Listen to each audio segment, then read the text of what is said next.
Right, then it is international break this weekend, so I thought I'd have a quick look at how some of the youngsters are getting on loan. We've got quite a lot of youngsters on loan. Obviously, we covered this in a loan watch a couple of weeks ago, but we want to specifically know, is there anyone doing bits? James Garner is the name that everybody wants to know the update on, and that's who we're going to be talking about in just a second. Is there someone in there that can come in and actually make a difference to this Manchester United side? James Garner, Ethan Galbraith, two lads that are playing in that sort of number 6, number 8 position, as well as Dylan Levitt. Are any of those good enough for first team football at United? We'll get into that, but what all three of those should be thinking is, I can get into that first team, or can I get into that first team, and can I actually be better than what United are currently playing now, which is in Fred and McTominay. So let's dive into it then. Lots to cover. And we're going to start with Tahith Chong. So he had a decent start to life at Birmingham City. He put in some really effective and eye-opening sort of performances, even though that he hasn't had the quite goal-scoring contributions to back it up. 0 goals, 2 assists in 10 championship games. He has shown signs of being a player. Maybe not at United's level. I always thought he was just under that, to be honest. Very quick, very aggressive, but didn't really have the X factor that I think you need to be a United player. And he's been renowned for being a bit of an out-and-out winger. When he was at United, he played on the left, he played on the right. But he's been deployed as a number 10, actually, for 4 of the 10 games that he's played at Birmingham. And his 2 assists did come from being out on the wing, it must be said. He's starting every game so far for Birmingham that he's been available for, so looks like he's doing well. I think it's tapered a little bit for him, but the initial response from a lot of Birmingham fans seems to be that this kid was potentially a real fan favourite, and they were saying some outrageous shit about him early doors. Jimmy Garner then, also in the Championship, came on last time against Tahith Chong Birmingham as a 71st minute substitute. They're now separated by only 1 point in the Championship. Birmingham in 16th, Forest in 17th. He started 6 of the 7 games that he's played for Forest, and he's been decent, but he's not had quite the same impact they had on the team last year, where he was literally sensational, leading every single metric for Nottingham Forest and had them saying some outrageous shit about him. He's been spoken about in the last 12 months as someone that could potentially be on the periphery of the first team. Making the step from being a squad player to a starter is huge and very often requires you to be of the level to be an international footballer, which, being English is going to be something that is difficult for him to achieve playing in the Championship or being on the periphery of Manchester United's squad.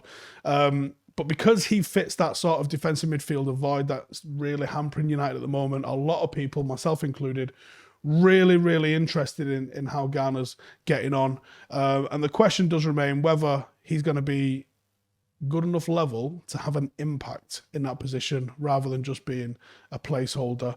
And I think the jury's still out on that. He had a sensational loan last year.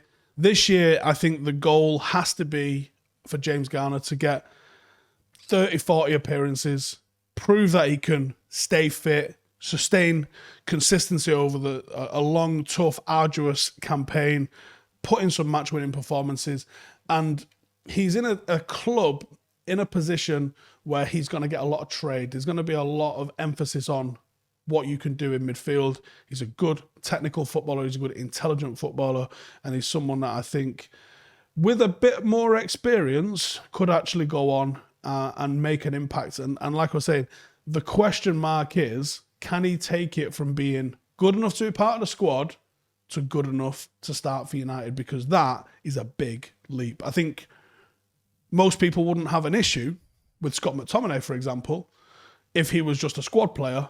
The issue becomes when he starts week in, week out for everybody. So I think that gives you some idea of the gap in the level, and I don't think Garner's quite at the level of McTominay is yet. So a bit of work still to do, but he could definitely move himself in the right direction with a good season on loan at Forest. Ethan Galbraith, he's played 8 games for a struggling Doncaster Rovers team now, and he's coming off putting in an excellent performance for Doncaster in their 2-1 win over MK Dons in League One. He's really confident in the ball. He's got a really good tempo. He's always looking to go forward. I like Ethan. He's playing international football very regularly for Northern Ireland, and he's coped well with the pressure in a crucial win for a team that's very, very, very relegation threatened. And they've only got 2 wins from their first 10 games. He's going to be playing this week for the under-21s during the international break, but he does feature quite regularly for the national team. Again, is he going to be good enough to play for the Manchester United first team? Honestly, it was probably around about Brandon Williams' level coming through the academy, maybe a touch ahead of him. So if Brandon can rack up the number of games that he has, I don't see no reason why Ethan couldn't if he was given the opportunity. Certainly a Premier League level player in there, but the difference between being a United player and a Premier League player can be quite a lot. So again, another one that needs to have a big season. And the third of those 3, all looking at the 6-8 sort of position, is Dylan Levitt. He's currently playing top flight football in Scotland. Equivalency, it is Championship League 1 level, if we're being honest with ourselves, but he is in the mixer in there, and he's played well for Dundee United. They're now 5th in Scottish Prem. They had a 1-0 win over Ross County. They had a draw at Celtic previous weekend. He's started 4 of the 6 games that he's played so far. He's yet to register a goal or assist, but he does play a hell of a lot deeper than the others, and it is early in the season. Dylan's composure on the ball is eerily reminiscent of Michael Carrick. His ability to have that metronomic passing, always be available for an outlet, and his ability to keep the ball moving and retain possession is something that I think teams at the top end of a table are going to really favour. I think if you're a team that struggles with possession, you look at Dylan's size, you look at maybe his pace, and you go, I'm probably not having him. But if you're a team in the top half, that could be really useful because he's brilliant at keeping hold of the ball. He's very intelligent, and the guy plays for Wales very, very regularly without being a starter for Manchester United. And when he plays for Wales, they're not a team that's going to dominate the ball too much. They're a team that looks to play in moments, a team that looks to play maybe on the counter a lot, and he suits that system as well. So I think there's a real player in there. I think he's got to bulk up. I think he's got to get some size on. But he's a lovely player to watch, and really, really, really, I can't emphasize how really I mean this.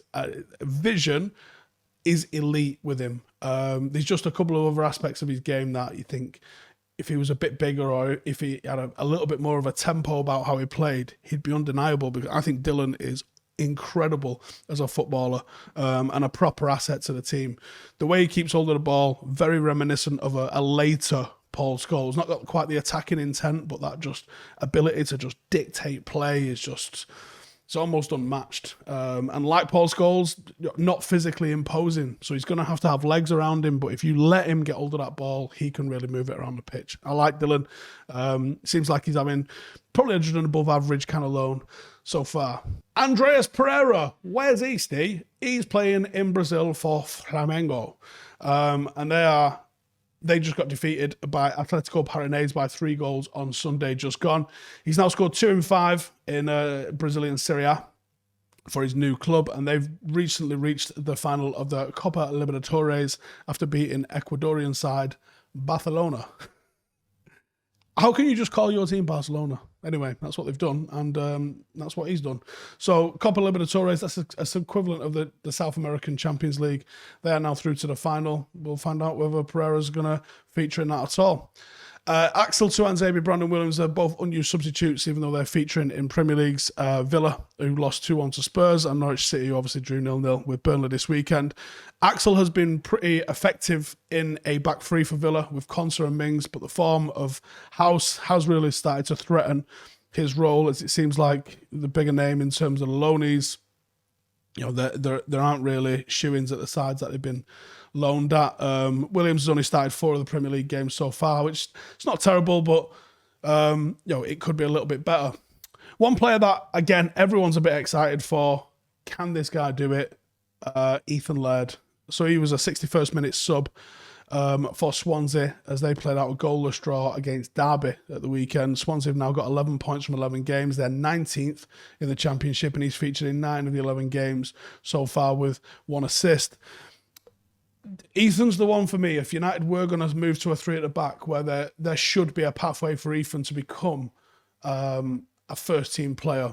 The ceiling that this kid has got, is almost unlimited. I think with the ball at his feet, he is as deadly as a winger. You know, people was like, oh, could we play the low right wing? You would piss your pants if you saw what Ethan does in the final third. Defensively, I still think he's got a hell of a lot good going for him. I've seen him play for England at centre-half. I've seen him play England left-back and right-back. Feature for United left-back and right-back. He's also an absolute goal threat. He scored 16 goals once from left-back, was top scorer until Mason Greenwood came along at under 16s. Absolutely smashed it. And it was in a similar number. It was almost a goal a game as well from left-back, cutting inside and doing the Marcelo thing. So Ethan is one where, again, this kid could literally do anything he wants in a game. The only thing that's held him back is his record with injuries. But he's done all right with it so far. I said 9 out of the 11 games so far in the Championship, which is rough. Did brilliant last season at MK Dons. Needed to step up and do it in a higher league. He seems like he's done that. Maybe not to quite the same effect, but he's definitely creating opportunities, and he definitely still looks bright, and he's still ghosting past people when he plays. And that's what he's really good at. And I think if United do need an alternate right back, one that's more offensive than defensive, even though I don't think his defending is terrible, I'd still probably put him ahead of Delo defensively. It's just can he cope with the injuries? Because that's been the one drawback in Ethan Laird's career so far. And finally, Deshaun Bernard. I like Deshaun, man. He's a fucking unit. And he's on loan at Hull at the moment. Man of the match at the weekend as Hull kept a clean sheet against Middlesbrough. And he's impressed, playing on the right-hand side of a back three.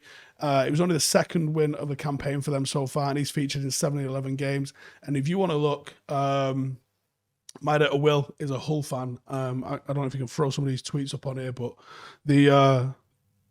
the response from Hull fans about Deshaun Bernard, they're ready to say some outrageous shit about him. I think they're really enjoying him at the moment. This might be the level he's destined to play at. Maybe he's destined for a higher level. He was at Salford last season, and I did worry that, has he gone too low? It looks like he's actually got something at a higher level. He's definitely a footballer, whether it could be Championship or higher, it remains to be seen, but he's got a lot to like. He's a threat at set pieces, which someone will take a punt on higher up, I'm sure. If you're a team that struggles, you can get a really athletic, quite intelligent reader of the game like Deshaun, but he's also a threat at set pieces as well. If you're a lower level or a lower position team in whatever league you're in, your striker might only be getting 6 or 7 goals.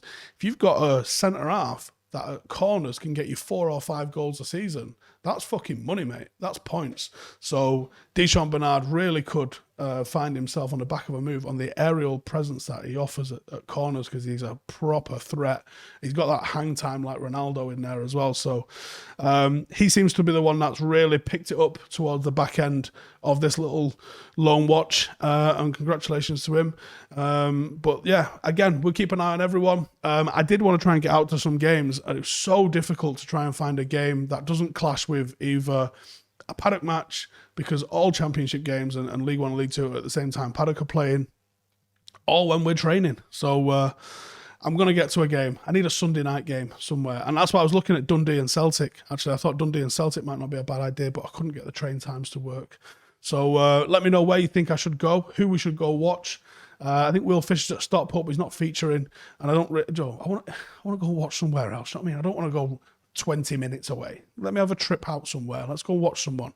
Let me know in the comments who you'd like me to go and see, and which of these lads that you think could come back and actually challenge for a first team spot. And is that Axel and Brandon, or is the train gone for them soon now? Let me know in the comments, and I'll see you in a bit. Laters. Hey, thank you for watching the video. If you are new around these parts, then don't forget to subscribe. My channel is proudly supported by my community on Patreon. If you'd like to get a little bit of extra content, a Discord group, meetups, 5-a-side games, weekly podcasts, behind the scenes, and even an occasional bit of transfer news as and when I get it, then for the price of a pint, you can show your appreciation for the content that we make and get some goodies for doing so as well. Check the link in the description or click the button right here. You'll also find all of my socials here too if you want to follow me on any of those platforms. Nice one.